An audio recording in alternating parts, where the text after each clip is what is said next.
Welcome to the introduction of data analysis and Python basics.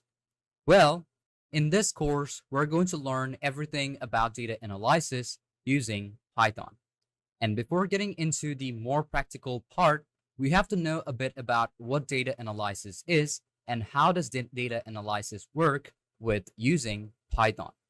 So, what is data analysis?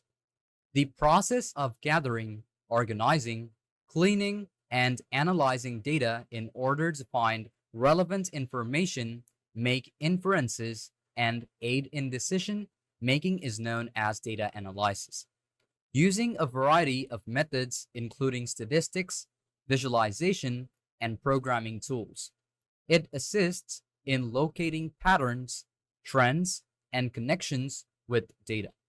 To put it simply, data analysis transforms unstructured information right into insightful logic, or let's say knowledge. So, let's check out the real world examples of application of data analysis with Python. It starts off intelligence for business. Python is used to examine market trends, consumer behavior, and sales data. Decision making is supporting and insights are visualized with the aid of tools like Seaborn, Matplotlib, and Pandas. Medical care. Python is used by hospitals to evaluate medical records, forecast illnesses, and enhance the treatment plans.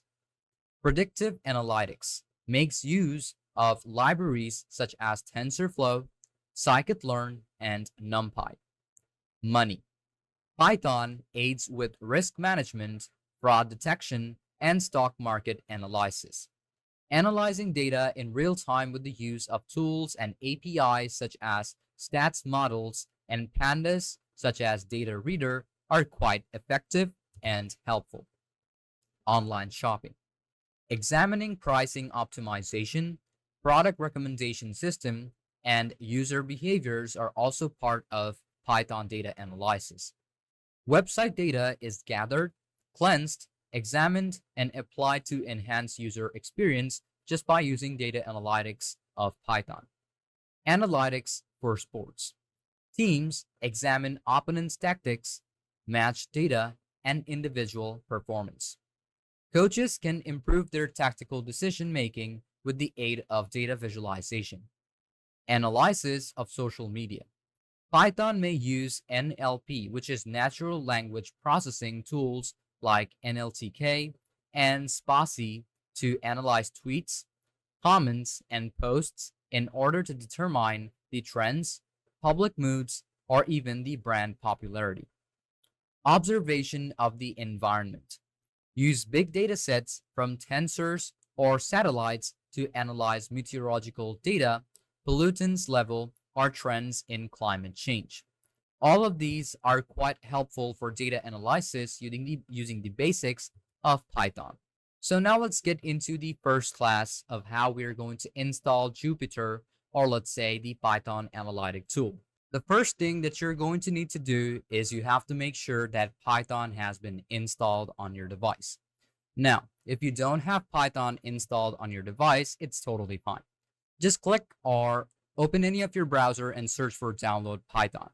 Open up the first link that appears up on your screen and download the latest version of Python available.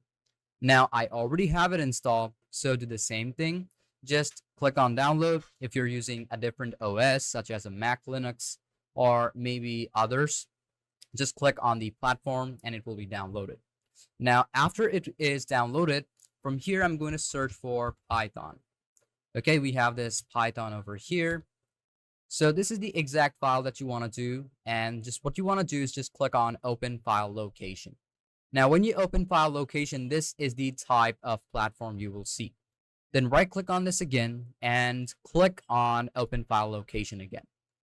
Then what you want to do is first off, let's open up a notebook. Okay, so we have a notepad on the side. Now, there are a couple of things that you have to do. First off, we're going to take this exact file and take this exact location and paste it on this notepad.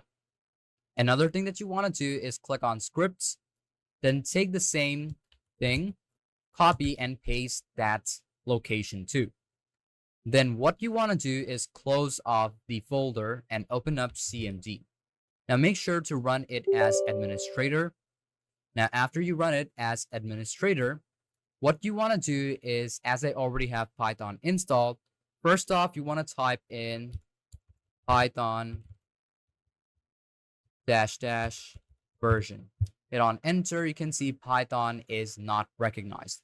So it's totally fine because sometimes it will not be recognized.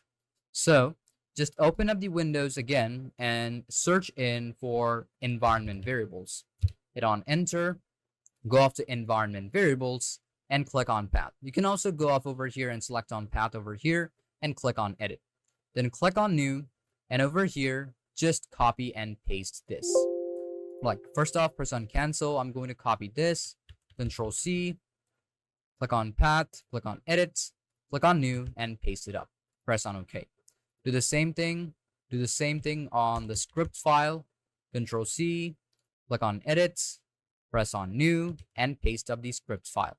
Press on OK and press on OK again. Okay, so basically you are good to go with this part. Now it is basically very simple. You want to type in the same thing on CMD again. So let's close this off. I'm going to click on save, or you can just, not save it. Now let's open up CMD again, run it as administrator. Then over here, what you want to do is type in, first off, Python space dash dash, type in version. Now you can see that after putting in the variables or the environment variables, it has been detected. Now I'm going to also make sure that pip is also available. So type in pip version, hit on enter, and you can see we have both of these. So first off that you want to do is first off install Python. After installing Python on your desktop, then locate the directory where Python is installed, and I showed you the steps or the exact step that you want to follow. Make sure to follow up that step because it is very important.